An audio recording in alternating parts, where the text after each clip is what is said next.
नमस्कार दोस्तों, मैं हूं हर्ष मिश्रा, लेके आया हूं आपके लिए कुछ धमाकेदार करंट्स। स्वागत करता हूं आपके अपने चैनल अध्ययन गुरु पर। उम्मीद करता हूं, आशा करता हूं कि आप सब अच्छे होंगे और अपने मन से और खूब मेहनत से पढ़ाई कर रहे होंगे।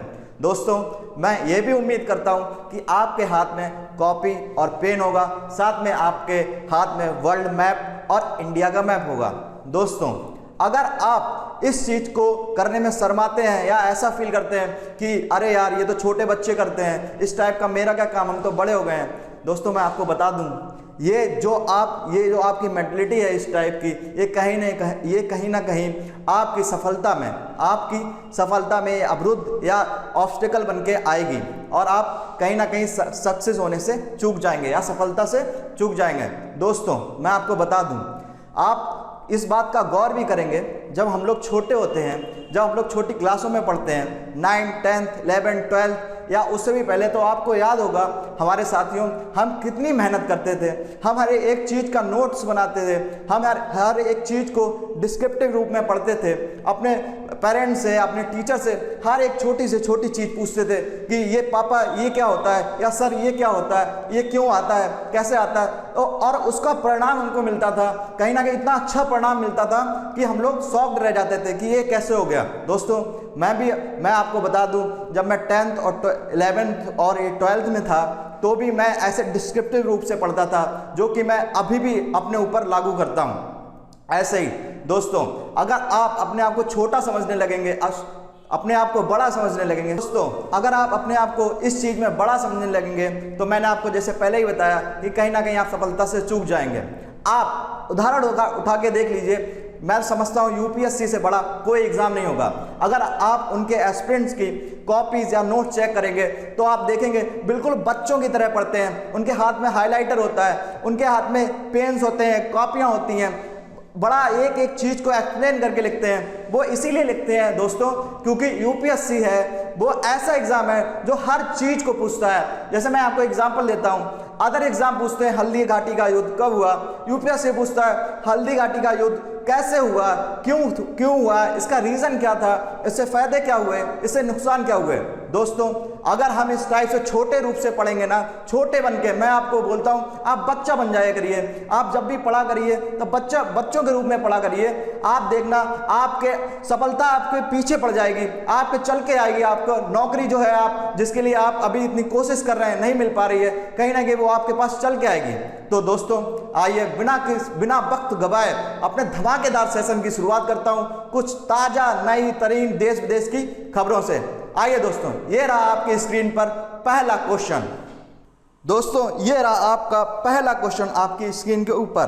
दोस्तों, मैंने आपको बताया कि क्वेश्चन मुझे पढ़ने से पहले आप भी पढ़ा करिए और ट्राई कीजिए, वीडियो को पॉज करके आंसर करने की कोशिश करिए, जिससे आपके दिमाग में बैठ जाए। मैं ये बातें रोज बोलता हूँ और बोलता रहूँगा। दोस्तों, पहला प्रश्न है, राष्ट्रीय युवा दिवस हर साल किस दिन मनाया जाता है? राष्ट्रीय युवा दिवस हर साल किस दिन मनाया जाता है? पहला ऑप्शन है 10 जनवरी, दूसरा ऑप्शन है 11 जनवरी, तीसरा ऑप्शन है 12 जनवरी और चौथा ऑप्शन है 13 जनवरी। मैं नहीं समझता हूं इस प्रश्न का उत्तर आपको आता नहीं होगा। मैं ये दावा कर सकता हूं मोस्ट ऑफ लोगों को इस प्रश्न का उत्तर आता होगा। तब भी मैं बता देता हूं, इसका सही ऑप्शन होगा दोस्तों 12 जनवरी। अब दोस्तों, मुझे जल्दी से ये बता दीजिए कि युवा दिवस क्यों मनाते हैं। हाँ, मुझे मालूम है कि ये बोलते ही आपके चेहरे पे स्माइल और मुस्कान आ गई होगी, क्योंकि जो हमारे एक आइकॉन रहे हैं स्वामी विवेकानंद जी, वो इस डेट में उनकी बर्थ ऑफ थी और हम उनकी याद में मनाते हैं। उनके कुछ वचन तो आप सबको याद होंगे, उनके जो मोटिवेशन कोट्स होते हैं वो अभी तक चलते हैं। देखिए दोस्तों, स्वामी विवेकानंद का जन्म कब हुआ था, बताइए जल्दी से। 12 जनवरी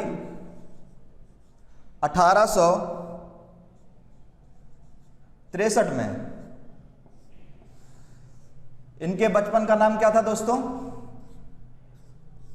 हाँ, नरेंद्र दत्त। दोस्तों, इनके गुरु का नाम क्या था? स्वामी रामकृष्ण परमहंस, ये तो सबको मालूम ही होगा दोस्तों, बचपन से पढ़ रहे हैं ये दोस्तों, आपको मालूम ही होगा। दोस्तों अब आपके मन में प्रश्न उठता हो रहा कि इंडिया में जो कैसे सेलिब्रेट होता है, इंडिया में जो सेलिब्रेट होता है वो किस टाइप से होता है। दोस्तों इस दिन अपने प्रधानमंत्री जी पार्लियामेंट में जो है, एक अभी तो वर्चुअल हुआ था, लेकिन वैसे बुलाते हैं सबको, युवाओं को बुलाते हैं। अब पार्लियामेंट फेस्टिवल के तौर पे मनाया जाता है। कैसे मनाया जाता है? पार्लियामेंट फेस्टिवल के तौर पे। होप सो गाइज इससे आपको डाउट सारे क्लियर हो गए होंगे। दोस्तों आइए चलते हैं बिना किसी देरी के अपने दूसरे प्रश्न पर। यह रहा आपकी स्क्रीन के ऊपर। हाल ही में किस राज्य ने ई दाखिल पोर्टल लॉन्च किया है जो उपभोक्ताओं को उनके अधिकारों की रक्षा करने में मदद करेगा? पहला ऑप्शन है दोस्तों मध्य प्रदेश, दूसरा ऑप्शन है दोस्तों पंजाब, तीसरा ऑप्शन है दोस्तों हरियाणा और चौथा ऑप्शन है अपना केरल। दोस्तों इसका जो सही उत्तर होगा वो होगा पंजाब।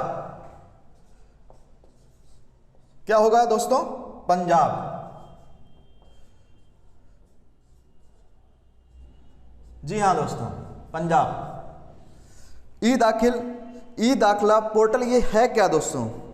वहाँ पे दोस्तों ई दाखिल मतलब ई से या तो आप इंटरनेट समझते ही हैं, तो वहाँ पे जो विवाद ये आते हैं ना, ज़मीन से रिलेटेड या जमीन भूमि विवाद, इस टाइप के कंप्लेंट्स को एक सुझाव करने के लिए, उनको मतलब हल करने के लिए उनको एक ई पोर्टल, मतलब जैसे कि एक ऑनलाइन लाना, एक आपकी समस्या भी ऑनलाइन आएगी और उत्तर भी, उसका समाधान भी ऑनलाइन जाएगा। ऑनलाइन से मतलब अगर ज़रूरी होगा तो उसमें टास्क फोर्स भेजी जाएगी, जो पर्याप्त एक्शन होगा वो लिया जाएगा। अगर नहीं ज़रूरत है तो आपको उसका क्लियरिफिकेशन ऑनलाइन दिया जाता है। ई से तो आप सब समझते ही हैं कि ई से इंटरनेट होता है, दाखला मतलब कंप्लेंट, कोई भी कंप्लेंट इंटरनेट पे डाल के, ऐसे करके पंजाब ने स्टार्ट किया है।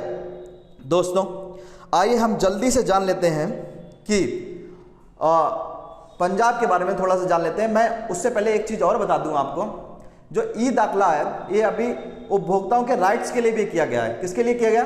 उपभोक्ताओं के राइट्स के लिए, कि मतलब कंज्यूमर राइट, अगर कहीं किसी का हनन हो रहा है इस टाइप के। मैंने आपको पहले ही बताया कि भूमि विवाद से लेकर भी है और जो कंज्यूमर राइट्स है उसको भी लेके है।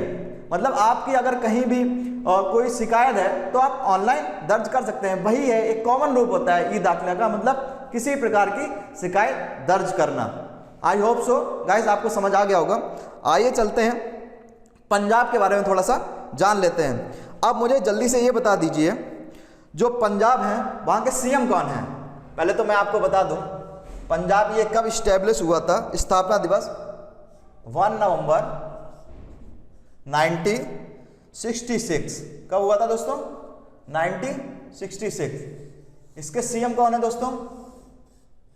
इसके सीएम है कैप्टन, जल्दी से बताइए, कैप्टन अमरिंदर सिंह। कौन है दोस्तों? कैप्टन अमरिंदर सिंह।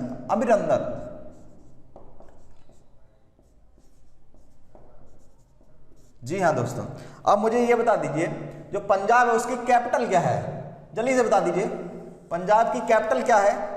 जल्दी से बताइए। चंडीगढ़। क्या है दोस्तों? चंडीगढ़। अब मुझे एक बात और बता दीजिए कि चंडीगढ़ है, पहले तो आपको मालूम होना चाहिए कि चंडीगढ़ है एक यूटी है, मतलब केंद्र शासित प्रदेश है। और ये भी बता दीजिए कि चंडीगढ़ एक और राज्य की राजधानी है, उस राज्य का मुझे नाम बता दीजिए, उस राज्य का नाम बता दीजिए। ये आपके लिए होमवर्क भी रहेगा कि एक और राज्य की भी राजधानी चंडीगढ़ है पंजाब के साथ साथ, तो उस राज्य का क्या नाम है?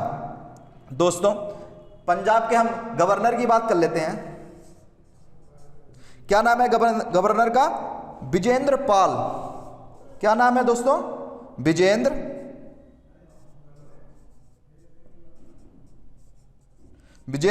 पाल बदनौर। विजेंद्र पाल बदनौर। ये हो गया। दोस्तों मुझे ये बता दीजिए यहाँ पे लोकसभा सीटें कितनी हैं? मैं आपको बता दूं यहाँ पे 13 लोकसभा सीटें हैं। कितनी हैं? 13 लोकसभा सीटें हैं। राज्यसभा सीटें बता दूं, राज्यसभा सीटें यहाँ पे 7 सीटें हैं। कौन सी कितनी सीटें हैं? 7 सीटें हैं। विधानसभा की यहाँ की 117 मतलब 117 विधानसभा सीटें हैं। ये आपके लिए होमवर्क में रहेगा कि चंडीगढ़ किसकी और राजधानी है। मैं बता दूं, चंडीगढ़ में जो जैसे आप देखते हो दिल्ली भी एक यूनियन टेरिटरी है, जैसे अपने हर एक स्टेट में गवर्नर होता है, यहाँ पे चंडीगढ़ में दिल्ली में क्या होता है? एलजी होता है। और जो चंडीगढ़ में क्या होता है? एडमिनिस्ट्रेशन होता है। क्या होता है? मैं लिख देता हूं,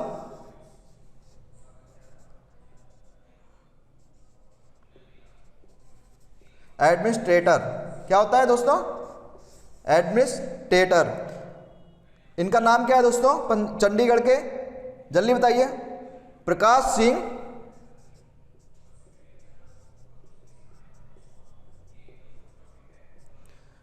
सिंह बंदन। क्या नाम है दोस्तों? ये पूछा जाता है डायरेक्ट कि जो चंडीगढ़ में है, जैसे दिल्ली में एलजी होता है, तो चंडीगढ़ में उस पद को क्या कहते हैं? तो बोलते हैं एडमिनिस्ट्रेटर। क्या बोलते हैं? एडमिनिस्ट्रेटर। जी हाँ दोस्तों, आपको ये सब क्लियर हो गया होगा। तो बिना किसी देरी के आइए, पहले तो आप देख लीजिए, अगर कुछ क्लियर ना हुआ है तो आप कमेंट में करके पूछ सकते हैं, ऐसा कुछ नहीं है। मैंने आपको सब कुछ बता दिया पंजाब से रिलेटेड। क्या ये आपका होमवर्क है? तो बिना किसी देरी की, अब देरी कोई बनती नहीं है। आइए बिना किसी देरी के चलते हैं कहाँ? अपने अगले क्वेश्चन की तरफ। दोस्तों ये रहा आपका अगला क्वेश्चन आपके स्क्रीन पर। अपनी पहली पुस्तक राइट अंडर योर नोज। क्या है दोस्तों? राइट अंडर योर नोज को किसने अधिकृत किया है? पहला ऑप्शन है शक्तिकांत दास। ये बताइए शक्तिकांत दास कौन है? मैंने आपको कल ही बताया था और ये मैंने आपको पूरी इंफॉर्मेशन भी दी थी, तो मैं अब ये नहीं बताऊंगा। आप कमेंट बॉक्स में आंसर करके बताइए कि ये कौन है। दूसरा ऑप्शन है M.N. स्वामीनाथन। तीसरा ऑप्शन है राजेश्वर रॉय। क्या नाम है? राजेश्वर रॉय। चौथा ऑप्शन है R. गिरिधरन। क्या नाम है? R. गिरिधरन। दोस्तों इसका जो सही उत्तर होगा वो होगा ऑप्शन डी। क्या होगा? ऑप्शन डी होगा। इन्होंने राइट अंडर द नोज की बुक नामक बुक लिखी है। राइट अंडर योर नोज नामक बुक लिखी है। ये आरबीआई में अधिकारी के रूप में काम करते थे, उसी के ऊपर इन्होंने बुक लिखी है। बुक बेसिकली इस थीम पे है कि जो क्रिमिनल होता है वो कैसे किसी जो पुलिस होती है ना उसके नीचे से कैसे क्राइम करता है, नाक के नीचे से। आपको अर्थ भी समझ आ रहा होगा। तो बेसिकली उसी थीम पर ये बुक है। तो आइए से जान लेते हैं आरबीआई के बारे में, कुछ जान लेते हैं। वैसे एक इंफॉर्मेटिव क्वेश्चन था, ज़्यादा इसमें कुछ एक्सप्लेन करने के लिए है नहीं, तो जल्दी से बताइए। मैंने कल भी ये क्वेश्चन बताया था, ये बहुत इंपॉर्टेंट है, हर एग्जाम का, छोटे छोटे एग्जाम में बहुत हिट करता है ये क्वेश्चन। आरबीआई की स्थापना बताइए। 1 अप्रैल 1935। शक्तिकांत दास इसके गवर्नर हैं। दोस्तों अब आपको मैंने अभी होमवर्क दिया था लेकिन मैंने बता दिया, लेकिन अब ये बताना है कि शक्तिकांत दास कौन से नंबर के, मैंने आपको बताया, मैंने कल भी बताया था, ये चीज आपको रिकॉल होनी चाहिए कि कौन से नंबर के गवर्नर हैं।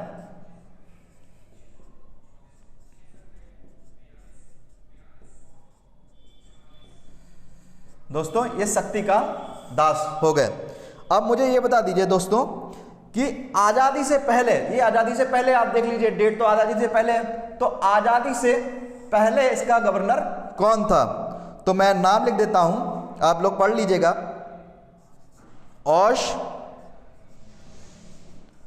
ऑसबॉर्न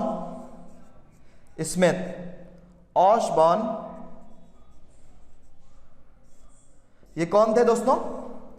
ऑसबॉर्न स्मिथ, जो आजादी से पहले इसके गवर्नर थे। और आजादी के बाद पहले गवर्नर कौन बने, मैं यहां फर्स्ट डाल के लिख देता हूं ताकि आपको याद रहे। और आजादी से पहले इसके गवर्नर कौन बने दोस्तों? उनका नाम क्या है? उनका नाम है CD। क्या नाम है? CD देशमुख। क्या नाम है? CD देशमुख। दोस्तों मैं इधर लिखता हूं तो कैमरे में नहीं देख पाता हूं, तो मैं पीछे से रिपीट करवाता रहता हूं, तो आप बोलते रहिए। क्या नाम है? CD देशमुख।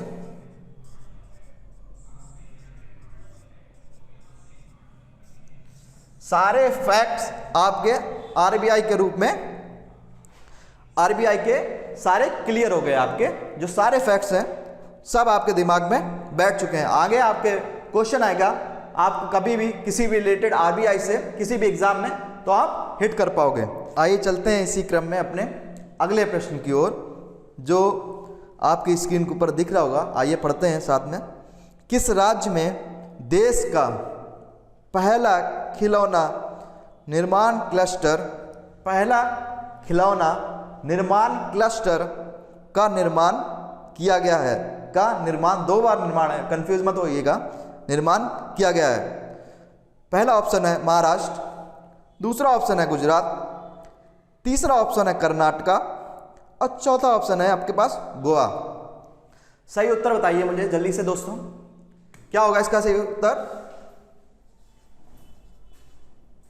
चौथा प्रश्न है दोस्तों, इसका सही उत्तर होगा कर्नाटका। क्या होगा? Karnataka, option C। दोस्तों अब मुझे जल्दी बता दीजिए कि कर्नाटका की राजधानी क्या है? जल्दी से बताइए, आंसर करिए जल्दी से। बेंगलुरु। क्या है?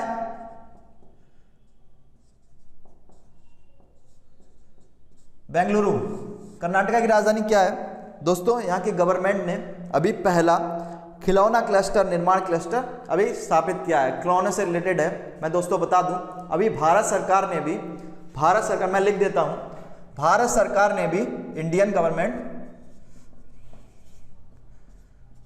भारत सरकार ने भी टाइकोन, अभी बताता हूं नाम लिख के, अभी आपको कंफ्यूजन हो रहा होगा, टाइकोथोन, ऐसा थोड़ा सा अजीब नाम है थोड़ा सा दोस्तों,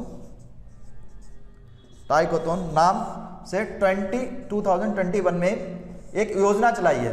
दोस्तों जो भारत का मार्केट है, मैं बता दूं, मार्केट जो खिलौना का मार्केट है वो 1 बिलियन का है भारत का। सबसे बड़ा दोस्तों मार्केट चाइना है। चाइना से हम, आप जानते हैं, हर चीज़ तो हम लेते ही हैं, खिलौने तो मोस्ट ऑफ जो होते हैं वो चाइना ही के होते हैं। तो जो 1 बिलियन का मार्केट है, $1 मिलियन है दोस्तों, ये आप कंफ्यूज मत होइएगा, $1 मिलियन, $1 मिलियन का मार्केट है अपना भारत का। और ये सब भारत कहाँ से लेता है? बाहर से लेता है दोस्तों। तब इसीलिए तभी इंडियन गवर्नमेंट ने टाइकोथोन नाम से 2021 में एक योजना चलाई, जिसके तहत इन्होंने ये कहा कि आप भारत में ही खिलौने बनाइए। अभी ये इसमें शायद 7 से ज़्यादा मिनिस्ट्री इंक्लूड थी, सब लोगों ने मिलके बनाया। अभी एक ये भी कंपटीशन टाइप का भी रखा गया कि युवा को बुलाया गया, युवाओं को, कि आप आइए और इस पे प्लान दीजिए, और इसमें एक विनर प्राइज और जो राशि होती है ना वो भी रखा गया 2 लाख रुपए तक की। तो ये मैंने आपको बता दिया कि टाइकोथोन क्या है, इंडियन गवर्नमेंट ने स्टार्ट करे, खिलौनों से, टॉयज से रिलेटेड है, 1 मिलियन का मार्केट है, सब हम लोग बाहर से लेते हैं, इंपोर्ट करते हैं, समझ रहे हो ना दोस्तों। आइए चलते हैं बेंगलुरु के बारे में कुछ फैक्ट जान लेते हैं। बेंगलुरु के बारे में फैक्ट जान लेते हैं। जैसे ही मैंने बेंगलुरु का नाम लिया, सबसे मोस्ट इंपॉर्टेंट बॉडी है यहाँ पे गवर्नमेंट की, जल्दी से कमेंट बॉक्स में आंसर बता दीजिए। मैं तो बता ही देता हूँ, क्या नाम है? इसरो, यहीं पे है दोस्तों इसरो। अब इसरो के जल्दी से मुझे, अब जो हेड होता है ना, प्रेसिडेंट, या उसको बोलते हैं सचिव, या ऐसे करके कुछ बोलते हैं, 1 मिनट इसको कट कर दें।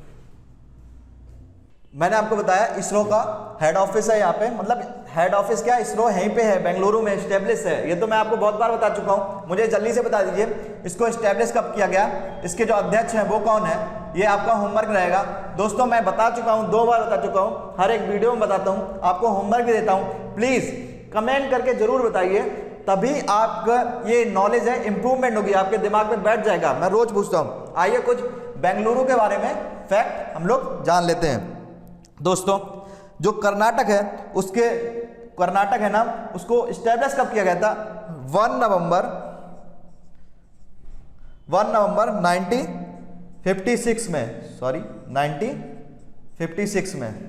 इसकी कैपिटल मैंने बताई दी, बेंगलुरु है, कर्नाटक की, कर्नाटका,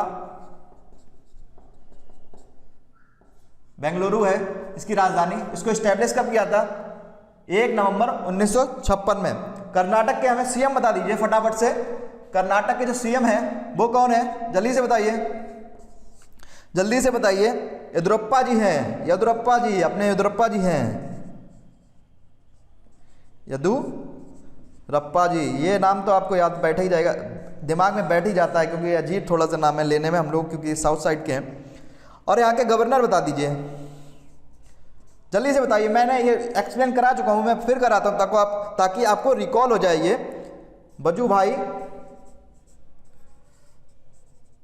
वजुभाई वाला कौन है? दोस्तों मेरी थोड़ी राइटिंग थोड़ा सा गड़बड़ आती है, तो इसलिए आप लोग कुछ भी ऐसा हुआ करे तो कमेंट बॉक्स में पूछ लिया करिए, तो आप लोग थोड़ा सा कंप्रोमाइज करिए। यहाँ पे लोकसभा सीटें कितनी हैं दोस्तों? जल्दी से बताइए। 28 सीटें हैं। कितनी है? 28। राज्यसभा सीटें कितनी है? 12 सीटें हैं। कितनी है? 12 सीटें। अब मुझे जल्दी से ये बता दीजिए, कर्नाटक का जो बॉर्डर लगता है वो कौन से 6 राज्य हैं उनसे लगता है? जल्दी बताइए। पहला लगता है महाराष्ट्र, दूसरा लगता है गोवा। जल्दी बताइए। तीसरा नाम बताइए जल्दी। तीसरा लगता है केरल। चौथा लगता है तमिलनाडु।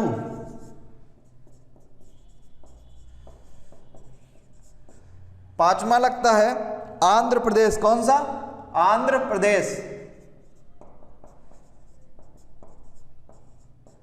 और छठा बॉर्डर लगता है कौन सा? जल्दी से बताइए। तेलंगाना, जो अपना देश का अंतिम राज्य था, लास्ट में बना था सबसे लास्ट में बना था, सबसे लास्ट में बना था ये तेलंगाना। ये आपके क्या है? बॉर्डर लगते हैं दोस्तों। आई होप, मैं उम्मीद करता हूं कि आप सब ये नोट करते होंगे, नहीं तो ये दिमाग में नहीं बैठेंगे। मैं बता देता हूं और आप सुन लेते हो, बस कहानी यहीं खत्म हो जाएगी। लेकिन अगर आप नोट्स में लिखोगे तो मैं बताता हूं, आप लिखोगे, आपके माइंड तक पहुंचेंगे। तो दोस्तों ये सारे फैक्ट्स होंगे किसके बारे में? कर्नाटका के बारे में। तो आई होप सो आप आगे कहीं भी क्वेश्चन आएगा कर्नाटका से रिलेटेड तो आप हिट कर पाओगे इतना सारा। आइए चलते हैं बिना किसी देरी के अपने नेक्स्ट क्वेश्चन की तरफ, जो आपकी स्क्रीन पर दिख रहा होगा। आइए साथ में पढ़ते हैं। किस राज्य की सरकार ने बसेरा योजना को शुरू किया है? बसेरा योजना को शुरू किया है दोस्तों क्या होगा इसका उत्तर? जल्दी से बताइए क्या होगा इसका उत्तर? होगा दोस्तों 5th क्वेश्चन है अपना, इसका आंसर होगा पंजाब सरकार ने।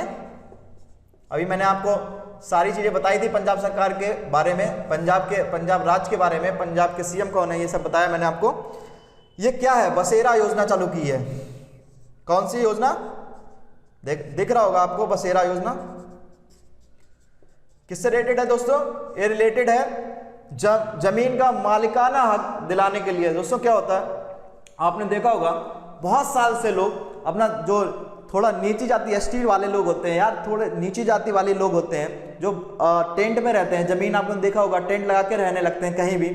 तो वो कोई ना कोई ऐसी फैमिलीज होती हैं जो बहुत साल से रहती हैं, और फिर जब कोई ना कोई ऐसा आ जाता है तो उनको हटा देता है। मतलब मालिक आ जाता है या मालिक नहीं आता तो वो तो रहते हैं, लेकिन उस प्रॉपर्टी पे उनका हक नहीं होता है। फिर कोई ना कोई बाहुबली आके या ऐसा कोई आके उस पर कब्जा कर लेता है, उनको हटा देता है। तो पंजाब सरकार ने बहुत ही अच्छी योजना चालू करी है। उन्होंने कहा है कि बसेरा योजना के तहत हम जमीन का मालिकाना हक देंगे। आई होप तो क्लियर हो गया होगा बसेरा योजना क्या है। क्या है इसका? मालिकाना जमीन का हक हम दे देंगे, जमीन का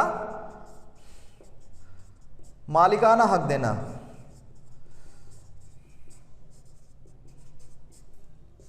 ये दोस्तों क्लियर हो गया। मैंने आपको बता ही दिया, पंजाब के बारे में सारे फैक्ट्स बता ही दिए, तो एक बार रिकॉल कर लीजिए। दोस्तों आइए चलते हैं अपने 6th क्वेश्चन की तरफ, जो इस प्रकार है, आपकी स्क्रीन पर दिख भी रहा होगा, साथ में पढ़िए। विमान के अंदरूनी हिस्सों को कीटाणु रहित करने के लिए रोबोट तकनीकी का उपयोग करने वाली पहली भारतीय पहली भारतीय एयरलाइन कौन सी बन गई है? पहला ऑप्शन है एयर इंडिया एक्सप्रेस, दूसरा ऑप्शन है आपके पास इंडिगो, तीसरा ऑप्शन है आपके पास स्पाइस जेट, चौथा ऑप्शन है आपके पास गो एयर। दोस्तों क्या होगा इसका सही उत्तर, जल्दी से बताइए। इसका सही उत्तर होगा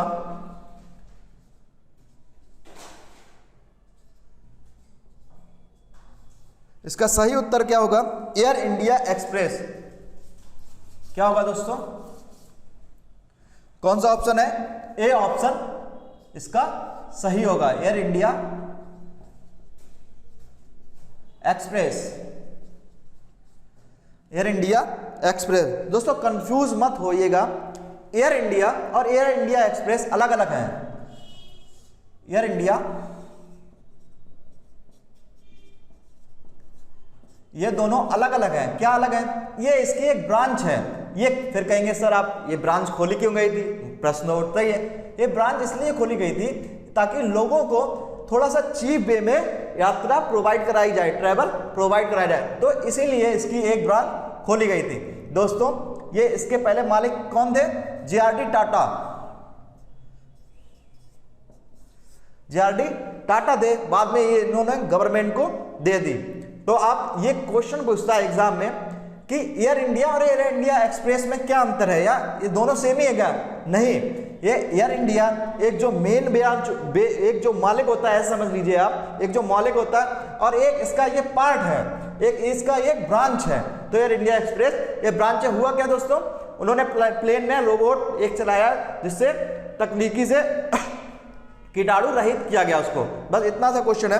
अब जल्दी से मुझे मैं बता देता हूं आपको नहीं मालूम होगा या मालूम होगा तो कमेंट करके बताइए कि एयर इंडिया की स्थापना कब हुई थी? जल्दी से बताइए, एयर इंडिया की स्थापना कब हुई थी? मैं इसकी बता देता हूं।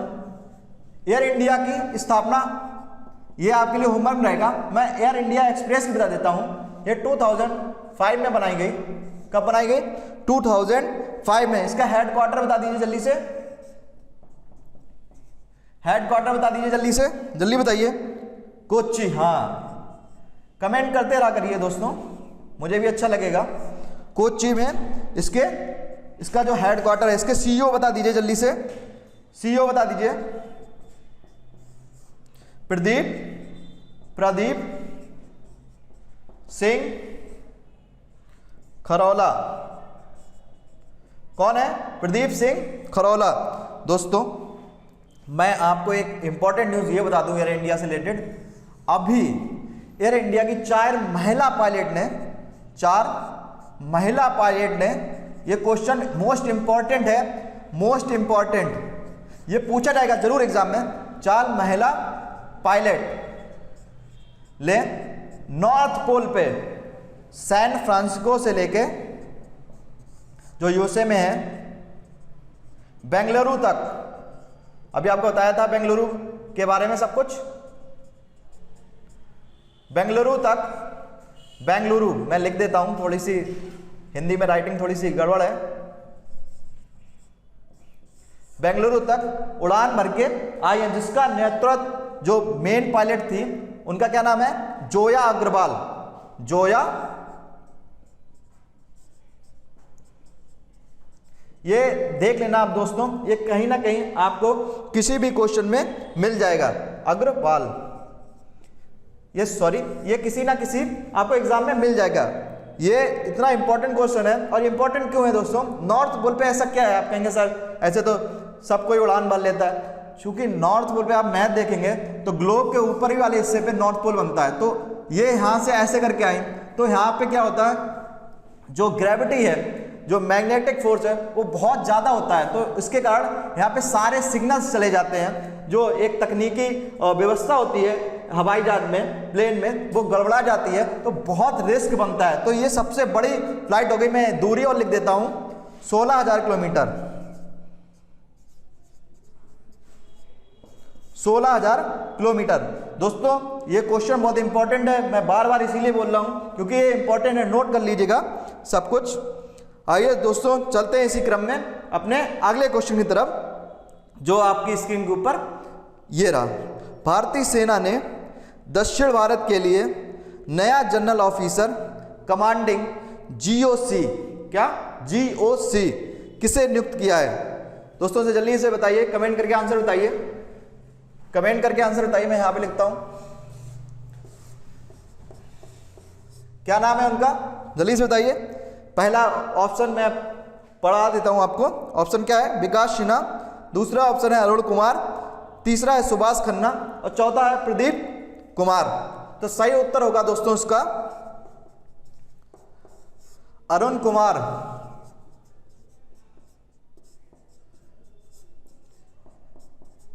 ये इंफॉर्मेटिव क्वेश्चन था। क्या है ये? जीओसी, भारतीय सेना दक्षिण भारत के, भारतीय सेना दक्षिण भारत के लिए नया जनरल ऑफिसर कमांडिंग, क्या है इसकी full form? General officer commanding, commanding ये लिखा हुआ आपके दोस्तों क्वेश्चन में, कमांडिंग। जल्दी से मुझे ये रिकॉल कर लीजिए। Army of air force, sorry army, sorry कटी कर दो, चीफ ऑफ आर्मी स्टाफ कौन है? श्रीमान मनोज मुकुंद जी। चीफ ऑफ एयरफोर्स स्टाफ कौन से है? जल्दी से बताइए, मैंने ये बताया था आपको। एयरफोर्स स्टाफ बताइए। राकेश भदौरिया कौन है? नाम याद होगा आपको। सीडीएस कौन है अपने? Chief of defence staff Bipin Rawat ji. और चीफ ऑफ नेवी स्टाफ कौन है? Chief of navy staff Karambir Singh.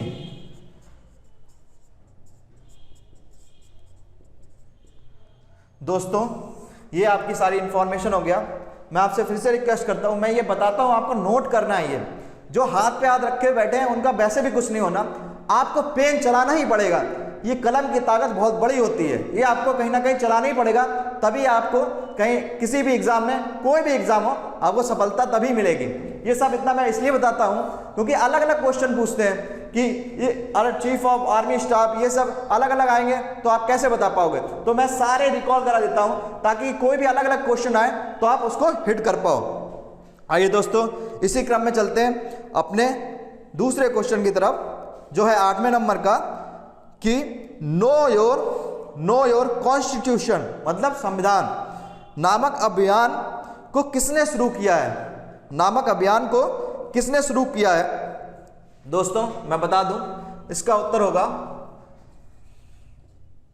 Option भी पढ़वा देता हूं। आप कहेंगे सर बहुत जल्दी मैं ऑप्शन नहीं बढ़ा रहा हूं, क्योंकि मैं सोच रहा हूं ज्यादा से ज्यादा क्वेश्चन हो जाया करें, इसीलिए पढ़ लीजिए। पहला ऑप्शन है स्मृति ईरानी, दूसरा है ओम बिरला, तीसरा है नरेंद्र मोदी जी और चौथा है एस ए बोबड़े। मुझे कमेंट में करके बताइए, कमेंट में बताइए कि ये कौन है एस ए बोबड़े। देखिए जो इसका उत्तर होगा ओम बिरला। केवाईसी नामक इन्होंने स्कीम लॉन्च करी। आप कहेंगे क्या सर इसका फुल फॉर्म क्या नो योर कस्टमर है? मैं कहूंगा नहीं, इसका ये है नो योर कस्टमर को मोदी जी ने स्टार्ट किया था कि अपने कस्टमर को जानो। अब इन्होंने ये क्या है, नो योर कॉन्स्टिट्यूशन, अपने संविधान को जानो। बच्चों को प्रमोट किया है कि हम लोगों को पता ही नहीं होता वास्तव में कि अपने संविधान में क्या क्या है, कभी पढ़ते ही नहीं है, तो इसीलिए उन्होंने कहा है कि अपने संविधान के प्रति जागरूक बनो।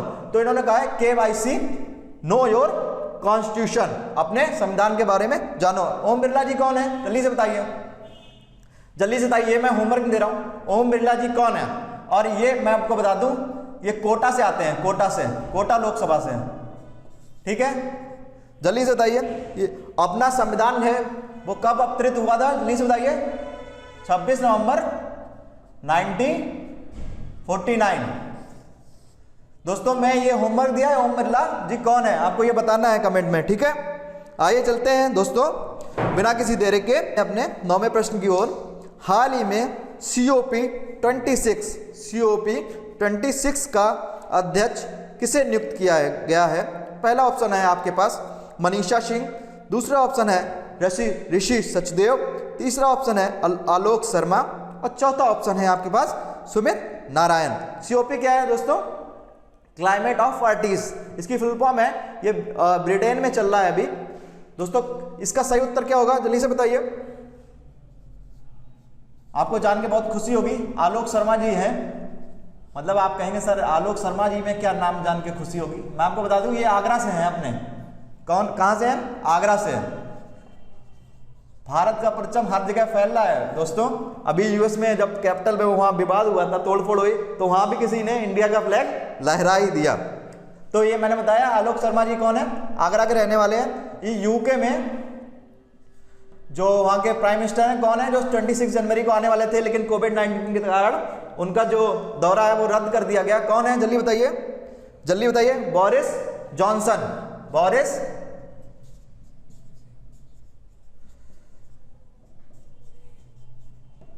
जॉनसन, बोरिस जॉनसन क्या है, ये पीएम है यूके के। यूके के बोरिस जॉनसन है। ये उस बोरिस जॉनसन कैबिनेट मंत्री, मतलब कैबिनेट में ये मंत्री हैं, आलोक शर्मा ये मंत्री थे, इनको बनाया गया है, जो कि अभी ग्लासगो में चल रहा है सीओपी, क्लाइमेट से रिलेटेड, ग्लासगो में, उसके ये अध्यक्ष नियुक्त किए गए हैं। ये आपको जानकारी हो गई। और ये चल अभी कब से कब चल रहा है, 1 से 12 नवंबर सन 2021। डेट नोट कर लीजिएगा दोस्तों, पूछी जा सकती है। आइए चलते हैं दोस्तों बिना किसी देरी के अपने नेक्स्ट क्वेश्चन की तरफ, जो कि अपना 10वां नंबर का क्वेश्चन। पढ़िए मेरे साथ। हाल ही में विश्व हिंदी दिवस कब मनाया गया, जल्दी बताइए दोस्तों। मोस्टली लोग इसका गलत आंसर लगा देते हैं, पहले ही देखते हैं हिंदी दिवस बस लगा दिया। पहला ऑप्शन है 8 जनवरी, दूसरा ऑप्शन है 9 जनवरी, तीसरा ऑप्शन है 10 जनवरी और चौथा ऑप्शन है 11 जनवरी। दोस्तों क्या उत्तर होगा इसका, सही उत्तर होगा 10वां आंसर नहीं है, मैं बता रहा हूं, ये 10वां क्वेश्चन है। क्या आंसर होगा, आंसर भी इसका होगा दोस्तों 10 जनवरी। कितना सहयोग है, ये 10 नंबर का क्वेश्चन है, इसका आंसर 10 जनवरी है, आपको याद आ जाएगा। दोस्तों जो अपने इंडिया का बनाया जाता है, मतलब अपने देश का राष्ट्रीय, तो वो कब होता है, 14 सितंबर को। दोस्तों मैं बता दूं दुनिया में सबसे ज्यादा बोले जाने वाली भाषा कौन सी है, पहली है अपनी अंग्रेजी, फिर दूसरी है दोस्तों मैंड्रिन, जो कि एक चीनी भाषा है। किसकी भाषा है, चीनी। और तीसरी है अपनी हिंदी। दोस्तों ये इंदिरा गांधी के टाइम से सेलिब्रेट होता चला आ रहा है। कब हुआ था ये शुरुआत इसकी, ये हुआ था 1995 में, हाँ 1975 में, सॉरी दोस्तों 1975 में, थोड़ा सा डेट स्लिप हो गई। 1975 में ये नागपुर में इंदिरा गांधी जी ने शुरुआत करी थी, वहाँ पे एक बैठक टाइप की करी थी नागपुर में। तो वहाँ से हिंदी में इन्होंने स्पीच दिया था। और ये फिर 2006 से हम लोग पूरे वर्ल्ड में ये सेलिब्रेट होने लगा। हिंदी को बेसिकली प्रमोट करने के लिए नागपुर में ये किया गया था। दोस्तों आई होप सो आपको ये वीडियो अच्छी लगी होगी। आपको इस जो मैंने सारे क्वेश्चन कराए उनसे सारे डाउट्स, उनसे रिलेटेड आपके सारे डाउट्स खत्म हो चुके होंगे। और आप कभी भी ये ऐसे टाइप के क्वेश्चन आएंगे या इससे रिलेटेड आएंगे तो आप एग्जाम में हिट कर पाएंगे। दोस्तों मेरी टीम और मैं बहुत मेहनत कर रहा हूँ आपके लिए, तो आपको बस करना ये है, लाइक करिए और कमेंट करके बताइए कि कैसी लग रही है वीडियो, क्या कमी रह गई है या हम लोग क्या इंप्रूवमेंट कर सकते हैं। और हमसे आपको जुड़े रहना ही है तो आपको सब्सक्राइब भी करना पड़ेगा, ताकि आपकी जो हमारी वीडियो की नोटिफिकेशन है वो आपके मोबाइल पे सबसे पहले पहुंचे। दोस्तों हार्ड वर्क करते रहिए, हार्ड वर्क के बिना आपको कुछ नहीं मिलेगा और आपको सफलता लेने के लिए कहीं ना कहीं मेहनत करनी पड़ेगी। अभी कर लो या टाइम निकल जाने के बाद भी करनी पड़ेगी अपनी जीविका चलाने के लिए। इसी उम्मीद के साथ मैं आपसे फिर कल मिलूंगा देश की थोड़ी सी बढ़िया सी ताज़ा तरीन खबरों के साथ। जय हिंद दोस्तों।